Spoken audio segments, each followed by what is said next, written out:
अब ये बैंक्स इस वक्त कर क्या रहे हैं? कोई 5% ड्यूटी लगा रहा है, कोई अपनी मनमानी ड्यूटी लगा रहा है। यानी बैंक्स में अगर कोई बिजनेस या मैन या कोई प्राइवेट सेक्टर अपना पैसा रखता भी है तो बैंक्स उस पैसे रखने के भी इतने पैसे चार्ज करने लगा है। जी, ये बड़ी अफसोसनाक बात है कि बैंक अपनी कोताहियों और अपनी गलतियों का जो जुर्माना है वो कस्टमर से जो डिपॉजिट रखे हैं, मेनली बड़े डिपॉजिट जिनके हैं, उनसे 5 से 6% एवरेज तकरीबन वो चार्ज करने का उन्होंने ऐलान किया है। देखिए एडीआर क्या होता है, पूरी दुनिया में बैंकिंग प्रूडेंशियल रेगुलेशन जो होते हैं वो ये कहते हैं कि आपका जितना भी टोटल डिपॉजिट है उसका कम से कम 50% जो है आप एडवांसेस दें कंपनियों को, छोटे एसएमईज को, एग्रीकल्चर सेक्टर को, कैपिटल मार्केट को। लेकिन हमारे बैंकों ने इसमें इंटरेस्ट नहीं लेते क्योंकि ये रिस्की है। वो आजकल 21-22% ट्रेजरी बिल में हुकूमत के साथ पेपर्स में इन्वेस्ट कर देते हैं। अब हमने ये देखना है कि एडीआर पे जो स्टे लगा दिया है इस्लामाबाद हाई कोर्ट ने, उससे कितना नुकसान होगा।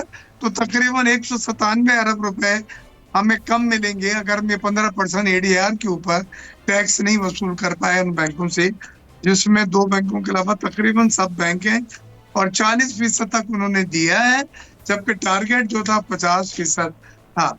और ये टारगेट 2029 में तकरीबन 75% करने जा रही थी हुकूमत कि आपने अपने टोटल डिपॉजिट का 75% तक एडवांसेस देने हैं। तो ये तो यहाँ 50% पे ही इन्होंने 40 से आगे नहीं बढ़े। तो यहाँ पे 2-3 बातें हमें आक्स करनी पड़ती हैं, कंक्लूड करनी पड़ती है। नंबर 1, बैंकों के ये जो स्टेज है, जो बैंकिंग काउंसिल ने 12 बैंकों ने मिलकर किया, जिसमें मिजान बैंक भी है, एमसीबी भी है और दूसरे बैंक हैं, उनको ये 15% टैक्स वो नहीं देंगे तो आईएमएफ के टारगेट हमारे सब डिस्टर्ब हो जाएंगे। आईएमएफ मिनी बजट लगाने को कहेगा। मिनी बजट क्या होता है? मिनी बजट इजाफी टैक्सेस है अवाम पे, चाहे वो सैलरी पे लगाएं, चाहे वो एक्सपोर्ट पे लगाएं, चाहे वो किसी और सेक्टर पे लगाएं।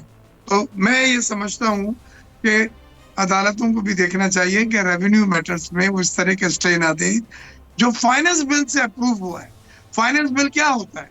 बजट या फाइनेंस बिल ये होता है कि पहले वो हमारी कमेटी में आता, स्टैंडिंग कमेटी ऑन फाइनेंस, जिनका मैं मेंबर, हमने वहां से पास किया एज ए मेंबर कौमी असेंबली और member standing committee on finance and revenue.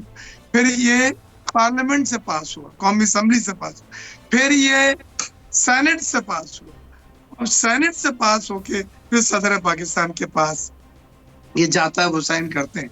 तो फाइनेंस बिल एक लेजिस्लेशन है, एक कानून है और उसको आप किसी भी सूरत में चैलेंज नहीं कर सकते क्योंकि ये उस ऑफिस ने बनाया है जिसका काम ही है लेजिस्लेशन करना, जिसका काम ही है कानून बनाना।